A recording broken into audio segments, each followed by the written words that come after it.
Waste में। इसीलिए एक पैरिटी का डिसीजन लाया गया कि जो सीटें जिस स्टेट के पास अभी वर्तमान में हैं, उसमें 50% का इजाफा कर देते हैं तो इक्वल डिस्ट्रीब्यूशन हो जाएगा और एक प्रकार से स्टेटस को का एक्सटेंशन हो जाएगा, ये स्टेटस को ही रह जाएगा। लेकिन ये उनको कबूल नहीं था, तो उन्होंने फैलाना शुरू कर दिया कि ये देखिए महिला आरक्षण बिल को पास करवाना। अगर महिला आरक्षण बिल को पास नहीं करवाना होता, पास करवा करके अधिसूचित करके आया है आपके पास, 16 अप्रैल को अधिसूचना जारी हो चुकी है उसकी, तो नियत में खोट कैसे था? कैसे था नियत में खोट? और ये कंसेंसस की बात हो रही है कि परिसीमन होना ही है। परिसीमन किसी के पिताजी के घर से तो नहीं हो रहा है, परिसीमन जो है संसद करने जा रही है उस पर फैसला, संसद में ये कानून बनने जा रहा है, परिसीमन आयोग उसके लिए बैठा हुआ है, उसमें रिटायर्ड चीफ जस्टिस होते हैं उसके लिए। अब आप सोचिए कि अगर 850 सीटें बढ़नी है, जिसमें से कि 35 सीटें यूनियन टेरिटरी को जानी है, 35 सीटें, और 825 सीटें इधर जानी है, 820 सीटें, तो अब अगर इधर 815 सीटें इधर जानी है, 35 सीटें यूनियन टेरिटरी को जानी है और 815 सीटें स्टेट्स को जानी है। अब इस तरह से एक एक चीज आपके सामने रखा हुआ है और जो विधेयक 2023 में पास हुआ था उसमें कैटेगरिकली मेंशन्ड है ये बात कि ये आरक्षण कानून तभी लागू होगा जबकि जनगणना हो जाएगी और परिसीमन दोनों की प्रक्रिया पूरी हो जाएगी। इसका मतलब है कि उसी वक्त ये तय हो गया था कि 543 के स्थिति पर होने में हो सकता है कि किसी को दुविधा हो और कहे कि भाई मेरी ही सीट चली जाएगी तो हम सीट ही बढ़ा देते हैं, तो उससे फिर 33% ही रहेगा, फिर महिलाओं की भी तो इजाफा हो गया ना सीट। लेकिन अगर 850 हो गया तो मेल का भी स्ट्रेंथ बना रहा, जिनको जाने का डर लग रहा है वो डर थोड़ा सा खत्म हो गया। लेकिन कम में अगर 33% दे देंगे तो फिर उनके मन का जो भड़ास है वो आगे आता रहेगा। ये एक मूल कारण रहा है महिला विधेयक के पास नहीं होने का, आरक्षण बिल पास होने का। ऐसी परिस्थिति में जब उस विधेयक में मेंशन्ड था तो आपने पढ़ा नहीं था, फिर आप कैसे आरोप लगा रहे हैं कि षड्यंत्र कर रहे थे मोदी? और जब परिसीमन और जनगणना के लिए ही ये संशोधन बिल था, ये महिला आरक्षण बिल नहीं गिरा है, महिला आरक्षण बिल तो पास हो चुका है, संशोधित हो चुका है, वो कानून बन चुका है, उसको तो आप रोक नहीं सकते हैं लागू होने से। लेकिन उसमें एक क्लॉज है और वो क्लॉज यही है कि ये लागू तभी होगा जब परिसीमन हो जाएगा और जनगणना हो जाएगी।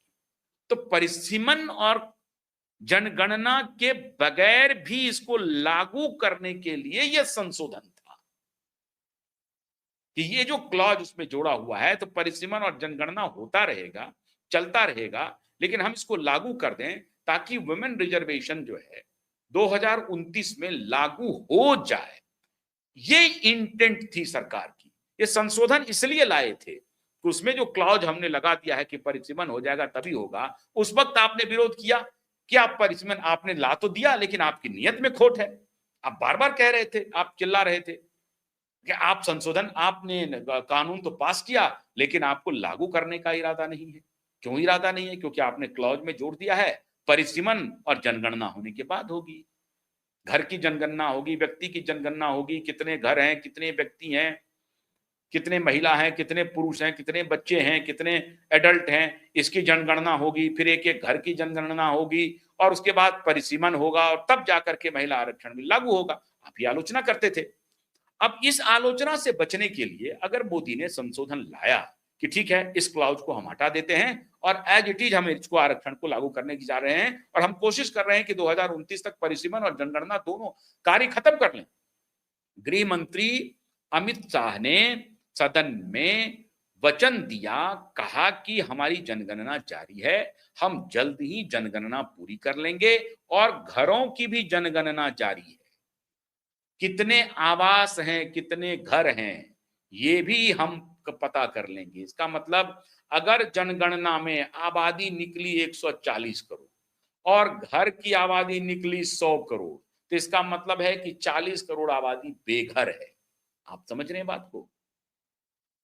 ये सारे नुआंसेस अभी होने हैं कि कितने बेघर हैं, कितने घर वाले हैं। अब घर वाले हैं तो कच्चे कितने हैं, पक्के कितने हैं, ग्रामीण क्षेत्र में कितने हैं, शहरी क्षेत्र में कितने हैं, सब डिवीजन में कितने हैं, जिले में कितने हैं, टायर 2, टायर 3, टायर 4 डिस्ट्रिक्ट और शहरों में कितने हैं, स्टेट कैपिटल में कितने हैं, नेशनल कैपिटल में कितने हैं। इस सब का वर्गीकरण हो जाएगा, इस सब का डिटेल आ जाएगा। केंद्रीय गृह मंत्री कह रहे थे कि घरों की जनगणना और सिंपल जनगणना, गणना, घरों की गणना और जनगणना दोनों जारी है, और उसके बाद हम परिसीमन पर भी जाएंगे, और परिसीमन के लिए एक थंब रूल बना लिया है 50% का इजाफा, क्योंकि अगर हम जनसंख्या पर जाएंगे तो आपको लगेगा कि भेदभाव हो रहा है, क्योंकि जिनकी संख्या भारी है उनको ज्यादा सीटें मिल जाएंगी। ये आरक्षण वाले, ओबीसी वाले, मैं हैरान हूं, वो किस प्रकार का वो भागीदारी चाहते हैं। पहली बार ऐसा सुनता हूं, एक तरफ तो माइनॉरिटी के लिए फाइट करेंगे, ये कह रहे हैं कि नहीं मेरी संख्या है, मैं सत्ता में भागीदार ज्यादा रहूंगा। कमाल है, माइनॉरिटी है उसको और उसे दबा दो, उसे गिरा दो। मतलब जिस जात की संख्या कम है उसे बाहर फेंक दो उठा करके, मेरी संख्या ज्यादा है तो मेरे पास में सत्ता रहेगी। ये दम्भ देखिए कि जिसकी जितनी संख्या भारी उसकी उतनी हिस्सेदारी, और भागीदारी में कौन, उसमें भी जातियों में जिसकी जिस जाति का कुनबा ज्यादा है उसको दे दीजिए भागीदारी। इस तरह का नैरेटिव चलाने वाले ये कहते हैं खुद को जस्टिफाइड, वो कहते हैं न्याय सम्मत, और यही नैरेटिव है जो कहते हैं कि जज कौन जाति का है, इस जाति का है या उस जाति का, उस जाति का है, यही चलाते रहते हैं। मतलब जो जिसकी संख्या कम है अगर वो जज है तो वो न्याय नहीं कर सकता है समाज के प्रति। अजीब तरह का नैरेटिव है। ये देश को तोड़ने वाले दलालों की एक फौज है, जो जो सीआईए और आईएसआई और MI6 और मोसाद इसके साथ मिलकर के कारवार कर रहा है। खैर वो उस विषय पे कभी बाद में। लेकिन मोदी ने कहा, अमित शाह ने कहा कि साहब ये क्लॉज जो था उस क्लॉज को संशोधित कर देते हैं, परिसीमन और जनसंख्या होगा, लेकिन अभी इस बिल को पूरी तरह से हमने ये कर दिया है, कानून बन चुका है और वो 2029 में लागू हो जाए, इसकी प्रक्रिया को आगे बढ़ाते हैं। क्या खोट था मोदी की नियत में?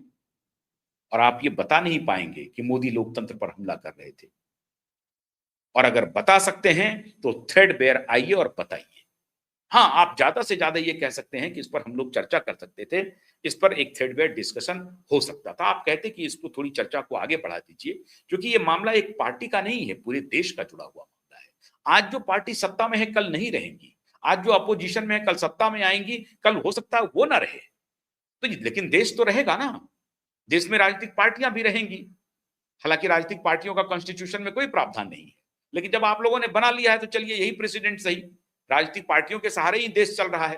तो अगर इसी के सहारे देश चल रहा है तो राजनीतिक पार्टियां रहेंगी, फिर नई पार्टियां भी बनेंगी, वो अपने तरीके से काम करेगी। इसलिए देश के परिप्रेक्ष्य में सोच करके आपको ये कहना चाहिए कि इसमें हमको थोड़ी शंका है। आपने जो परिसीमन और जनगणना के ऊपर जो आप संशोधन करना चाहते हैं, इस पर 1-2 दिन बढ़ा दीजिए, हम लोग चर्चा कर लेते हैं और उसमें एक कंक्लूजन पे हम लोग पहुंच जाएंगे। उसमें अगर कोई आपत्ति थी तो वो पंचायत में चर्चा होनी चाहिए थी, आप चर्चा से भाग गए। आप अधिक से अधिक कहते कि सरकार डिक्टेटरशिप कर रही है, 3 दिन में कहती है कि नहीं हम करेंगे, आप जल्दी कर दीजिए। आपने वो भी नहीं किया। एक जगह थोड़ी आवाज सुनाई पड़ी थी अखिलेश यादव की तरफ से कि इतनी जल्दी क्या है, लेकिन जल्दी इसलिए है क्योंकि इधर आपकी नीयत में खोट है, आप नहीं सेहरा बांधने देना चाहते हैं।